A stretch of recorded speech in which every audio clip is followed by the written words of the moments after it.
Selamat datang di channel Pemuja Malam. Jangan lupa like, share, and subscribe ya.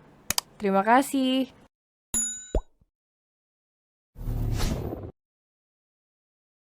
Chapter 34. Si anti wanita bisa merasakan cemburu juga.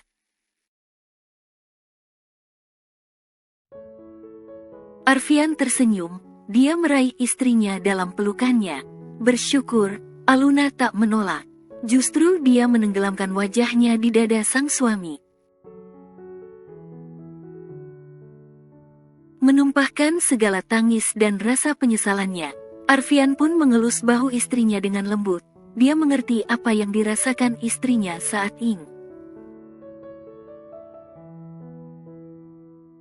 Shoot, lihat aku. Arfian meraih wajah istrinya dan menjauhkannya. Pria itu menatap dalam wajah Aluna yang kini basah dengan air mata. Ini bukan salahmu sayang, tidak perlu merasa bersalah. Yang ada, aku ingin meminta maaf padamu. Maaf, suamimu ini tidak sempurna, ujar Arfian dengan tersenyum lembut. Aluna menggeleng kuat, tidak, kamu selalu sempurna di mataku. Gynophobia bukan kekurangan bagiku. Itu kelebihanmu mas, dengan gynophobia yang kamu alami. Kamu jadi menjaga dirimu dari wanita yang tak memiliki ikatan denganmu. Aku pun merasa lebih aman karena tahu, kamu tidak akan mengkhianatiku. Aku telah menikah denganmu, dan menerima pernikahan ini. Bukan hanya kelebihan kamu yang aku terima, kekurangannya pun aku jadikan sebagai kelebihanmu. Perkataan Aluna membuat Arfian terenyuh. Dia kembali menarik istrinya dalam pelukannya. Pasangan suami istri saling memeluk dan mengungkap perasaan mereka.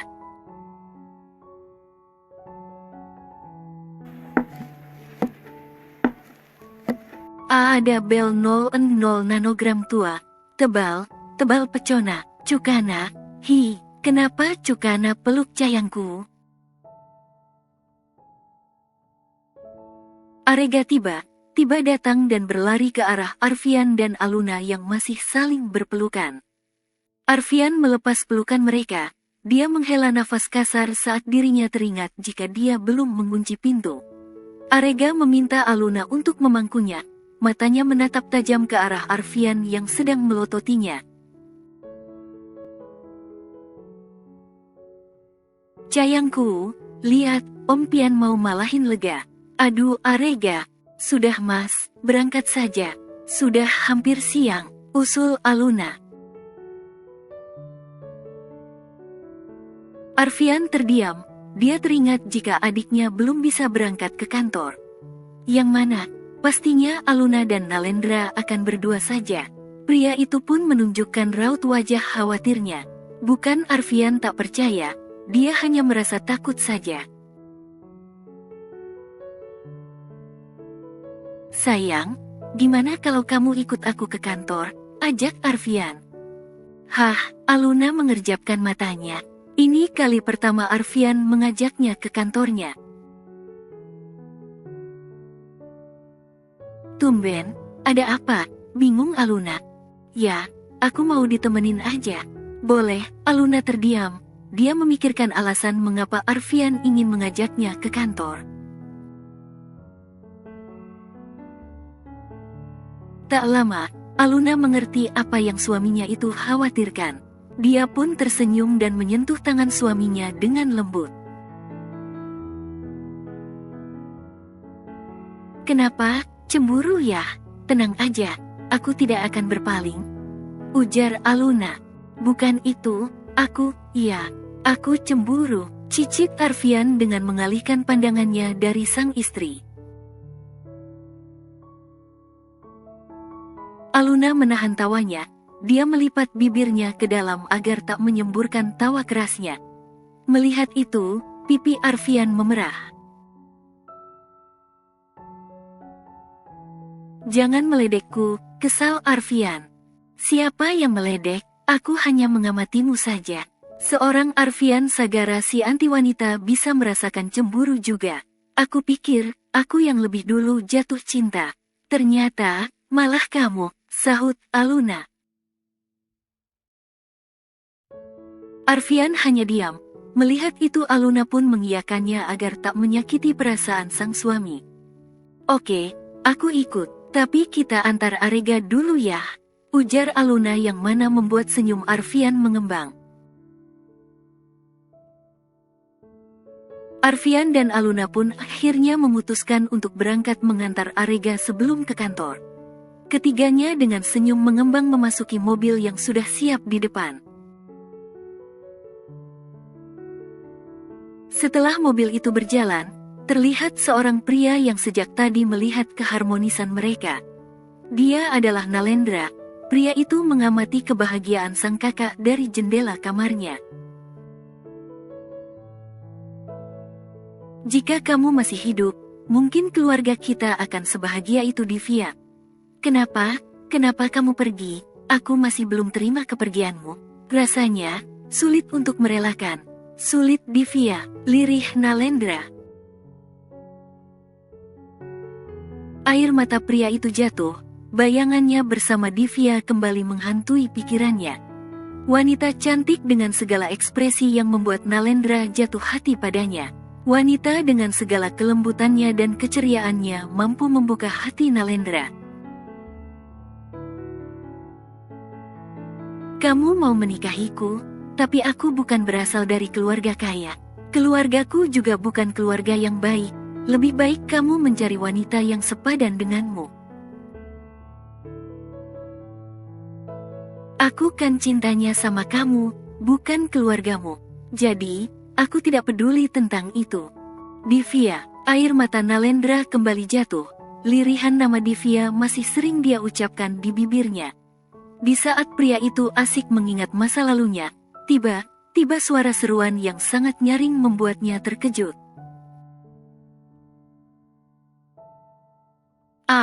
Aluna, sahabatmu cantik calonnya Dilaan datang ini. Nalendra menghapus air matanya, dia bergegas keluar kamarnya dan menemui asal suara. Sebelum turun tangga, matanya sudah menangkap sosok wanita yang berada di lantai dasar sedang menatap ke sekitar. Kening Nalendra mengerut dalam. Dia bertanya tentang siapa wanita itu. Aluna, lama aku balik nih rumah. Lu, siapa kamu? Wanita itu yang tak lain adalah Mega menghentikan teriakannya.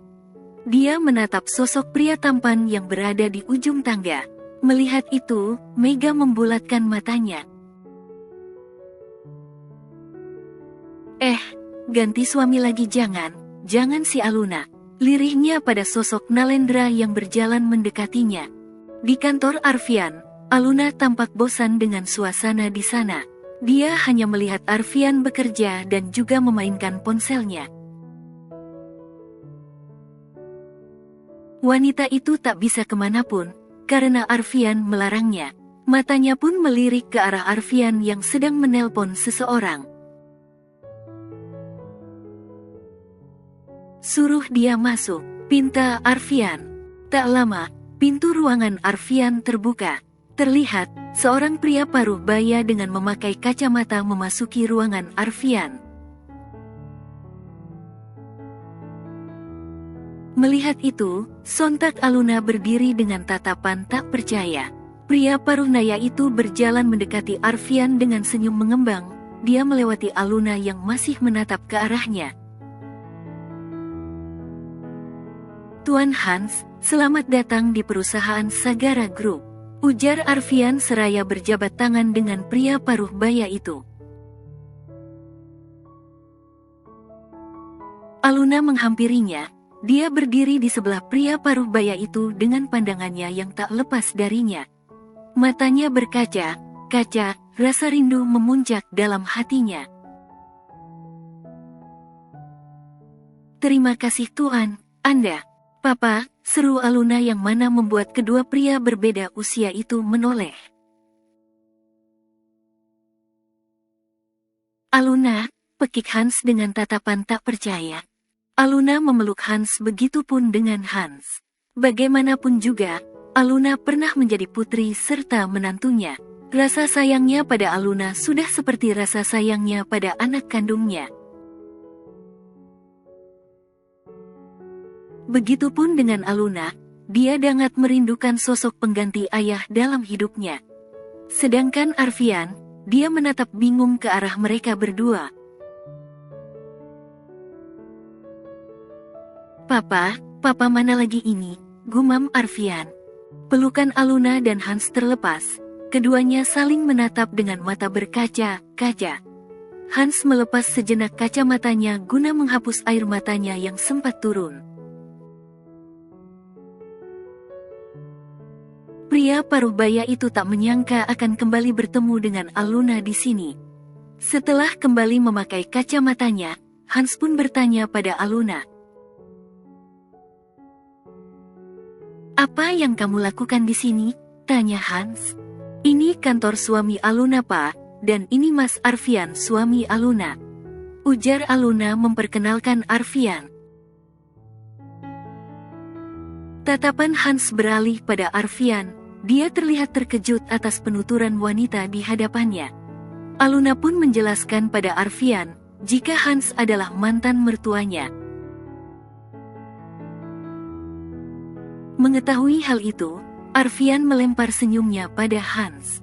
Dia tak sungkan merangkul pinggang istrinya seraya memperkenalkan dirinya. "Maaf Tuan Hans, saya baru tahu kalau Anda adalah mantan mertua istri saya," ujar Arfian. "Tidak apa, saya juga baru mengetahuinya. Syukurlah Aluna menikah dengan Anda.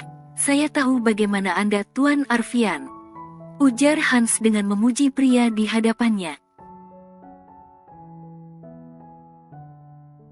"Anda terlalu berlebihan, Tuan. Mari, kita bahas tentang kerja sama ini. Setelah itu, kita bisa mengobrol santai," ajak Arfian. Aluna kembali ke tempat duduknya, sementara Arfian dan Tuan Hans pun memulai pembicaraan mereka. Setelah selesai, Arfian mengajak Tuan Hans makan siang di restoran yang ada di depan kantornya dengan mengajak sang istri. "Apa kalian menikah baru ini, atau sudah beberapa bulan, Pak?" ujar Aluna dengan senyum mengembang.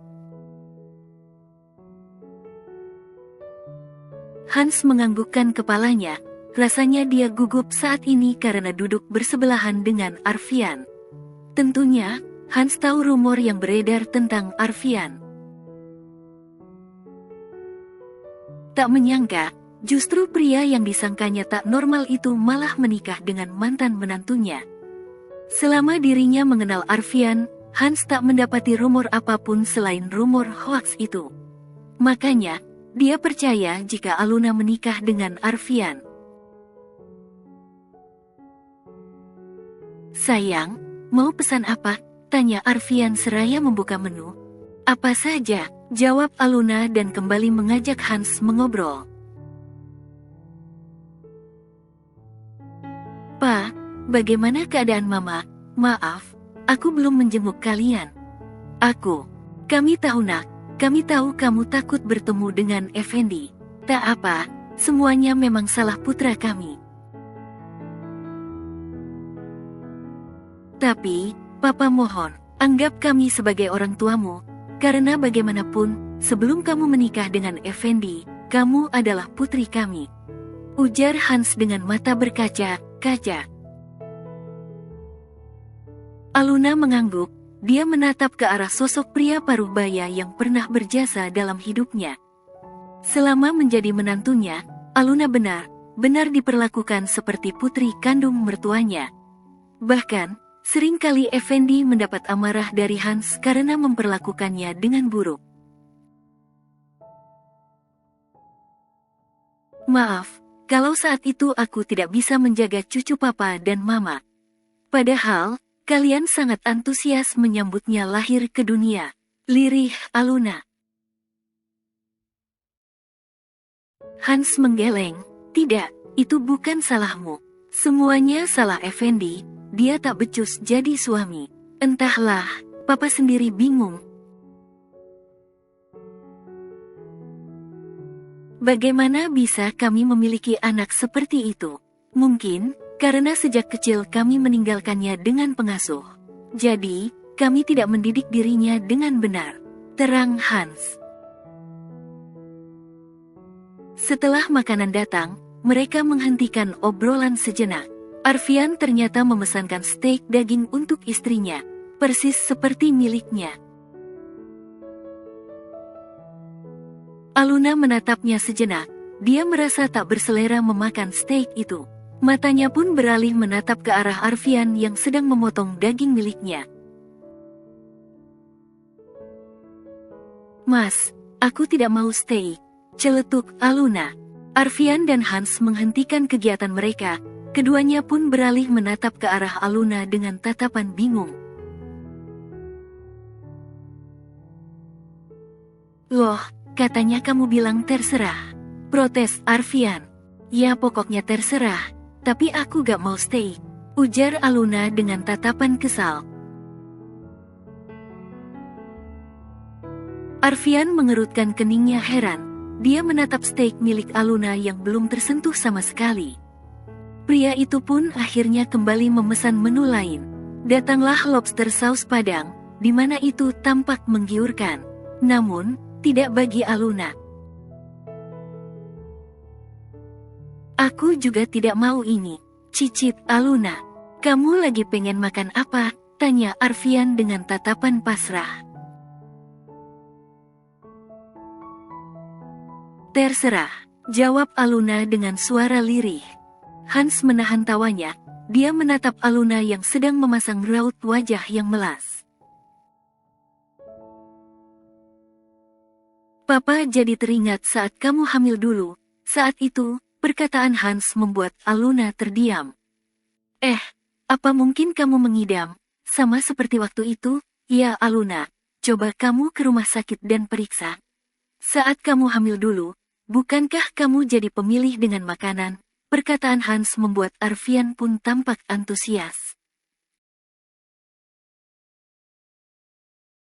Benarkah? Apa itu artinya ada kemungkinan istriku sedang hamil? Seru Arfian yang mendapat anggukan dari Hans. Bersambung.